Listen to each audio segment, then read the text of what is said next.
when I offered to make the wager, namely that somebody could pick out 5 hedge funds and I would take the unmanaged S&P index used by Vanguard Fund, and I would bet that over a 10-year period that the unmanaged index would beat these 5 funds that were all being managed, presumably. They could pick any 5 funds that were managed by people who were charging incredible sums to people because of their supposed expertise.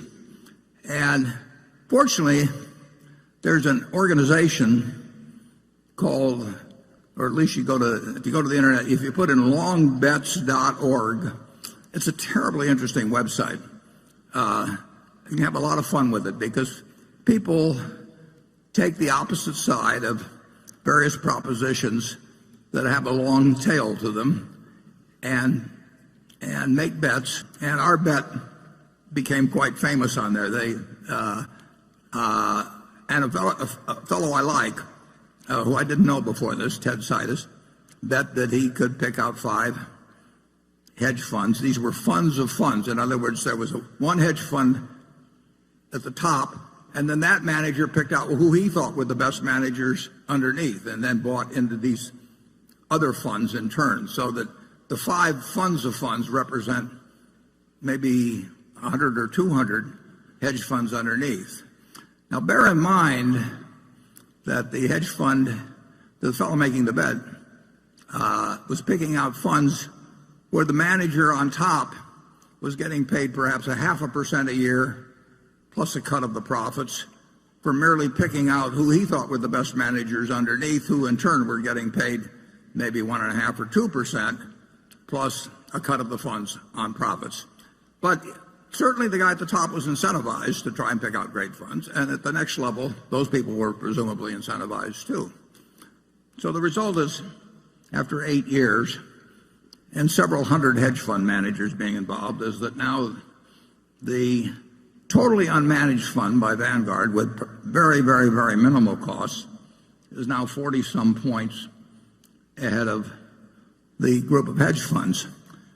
Now, that may sound like a terrible result for the hedge funds, but it's not a terrible result for the hedge fund managers. These managers, you've got this top-level manager that's charging probably 0.5%. I don't know that for sure. And down below, you've got managers that are probably charging 1.5% to 2%. So if you have a couple percentage points sliced off every year, that is a lot of money. We have 2 managers at Berkshire that each managed $9 billion for us. They both ran hedge funds before. If they had a 2 and 20 arrangement with Berkshire, which is not uncommon in the hedge fund world, they would be getting $180 million each, merely for breathing annually. It's a compensation scheme that is unbelievable to me. And that's one reason I made this bet. But what I'd like you to do is for a moment imagine that in this room we have the entire, you people own all of America. That all the stocks in America are owned by this group. You are the Berkshire 18,000 or whatever it is that have somehow managed to accumulate all the wealth in the country. And let's assume we just divide it down the middle. And on this side, we put half the people, half of all the investment capital in the world, and that capital is what a certain presidential candidate might call low energy. In fact, they have no energy at all. They buy half of everything that exists in the investment world, 50%, everyone on the side. And so now half of it is owned by these no energy people. They don't look at stock prices. They don't turn on business channels. They don't read the Wall Street Journal. They don't do anything. They are a slovenly group that just sits for year after year after year owning half of the country, half of America's business. Now, what's their result going to be? their result is going to be exactly average as how American business does, because they own half of all of it. They have no expenses, no nothing. Now, what's going to happen with the other half? The other half are what we call the hyperactives. And the hyperactives, their gross result is also going to be a half, right? They can't, the whole has to be the sum of the parts here. And this group, by definition, can't change from its half of the ultimate investment results. This half is going to have the same gross results. They're going to have the same results as the no energy people. And they're also going to have terrific expenses, because they're all going to be moving around, hiring hedge funds, hiring consultants, paying lots of commissions and everything.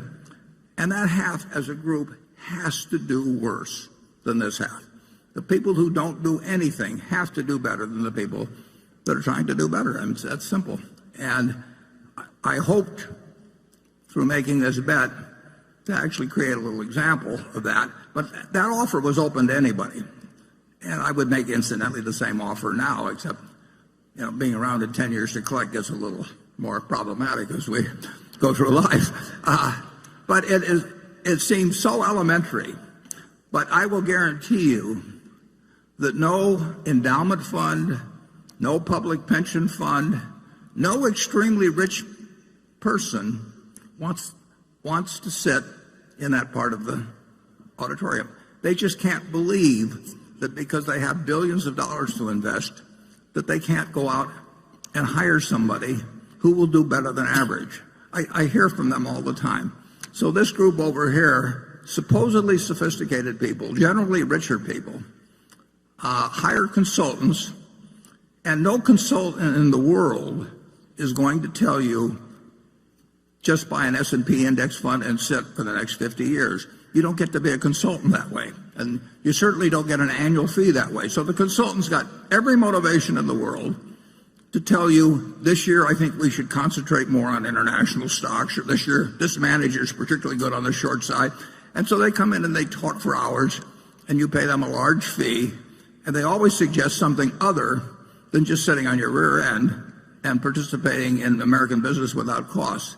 And then those consultants, after they get their fees, they in turn recommend to you other people who charge fees, which, as you can see over a period of time, cumulatively eat up capital like crazy.